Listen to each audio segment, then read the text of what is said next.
Saan na? Allergic rhinitis. Allergic sinusitis. Ang tura bisa. Ang asawa ni Pan, asawa ni Willie O. Dr. Willie O. Si Willie, uli ano no? Nauli ako na, survive pa.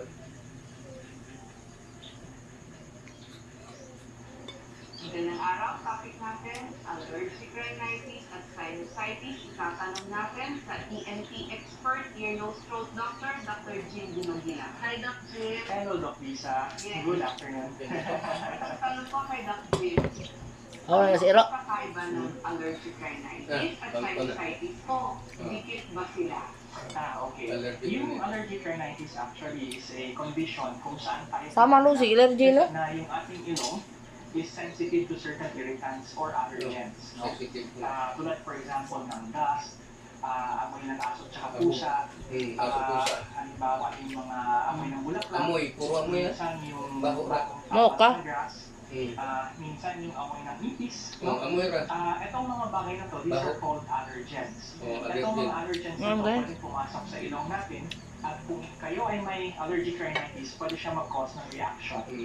So, ano yung reaction yun? Ito yung allergic reaction. So, ang nangyayari, nagkakaroon tayo ng congestion, sinisipon, tumatagas yung sipon ng clear, nagpo-post nasal drip, tapos minsan naapektuhan yung vocal cords natin, talagang na-irritate, namamaos, namamala, nag-drip siya, exactly, tapos wala namang lagnat, wala namang symptoms, pero talagang nag-drip siya. Tapos minsan nanganap yung mata, gano'n na sa mga kids, sa mga bata, gano'n na gano'n, or minsan yung tawag natin allergic salute, yung freeze na dito.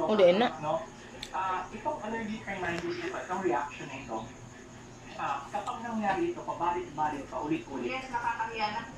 Ngayon pa naman, takot sila sa yes, so, lalo na sa COVID. Sinisipon, yes, so. Kapag pabalik-balik na yun, pwede siya mag-cause ng sinusitis. Sinusitis. Yung sinusitis actually, kapag sinabi Mahimo sa sinusitis ha? yung actually meron akong bumudol Doc Lisa. Pwede ko bang kaputin yun? Tanawa yung sample, ayan. Pakita. Yan, but I think that's Wala eh. para hindi ako mag-cross sa camera. Dahil na. Ayan, gunitan ano. May tinatawag tayo na sinuses dito sa noo. Okay, dito. Okay, anong ibig sabihin ng sinuses? Itong sinuses natin, hindi ito solid bone.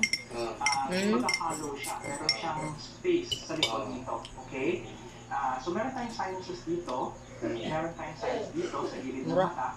Meron din tayong sinus dito sa likod nitong pisnina. So, walang kung kita sa camera, pero kung makikita ninyo, sa loob ng ilong, likod nito is actually hollow. So, ito yung mga sinuses natin. Kapag nagkaroon tayo ng infection or inflammation doon sa mga sinuses na to, na hindi makalabas yung mga sipon na normally umiikot dyan sa sinuses natin, yun ang tinatawag ng sinusitis. So, what causes pain is yung number one, infection mismo, namamaga, at saka yung fluid or yung sipon na umiikot dito, hindi nakakalabas. So, causing pressure dito sa sinus, dito, tsaka sa gilid ng mata.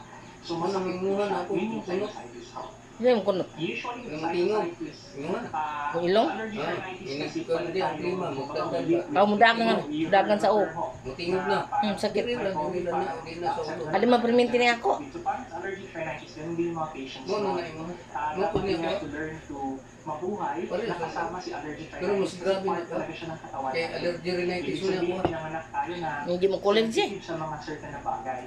So, Sinus lang. iwasan na natin yung allergens natin. Minsan hindi siya ganun kamadali, no? Parang ang dali sabihin, iwasan mo lang yung alikabok, iwasan mo lang yung balihibo ng pusa. Pero hindi siya ganun kamadali, but we have to somehow try na iwasan siya para prevent yung atake. Organic. Kaya halimbawa, pero nagkaroon ka pa rin ng allergy, ano ba yung pwede nilang i-take or pwede ba itong pangmagagamit? Short time lang. Okay. Actually, pwede tayo mag-take ng antihistamines. Actually, marami tayong classes of antihistamines. Yung pinaka-basic ko, yung tinatawag na sa no?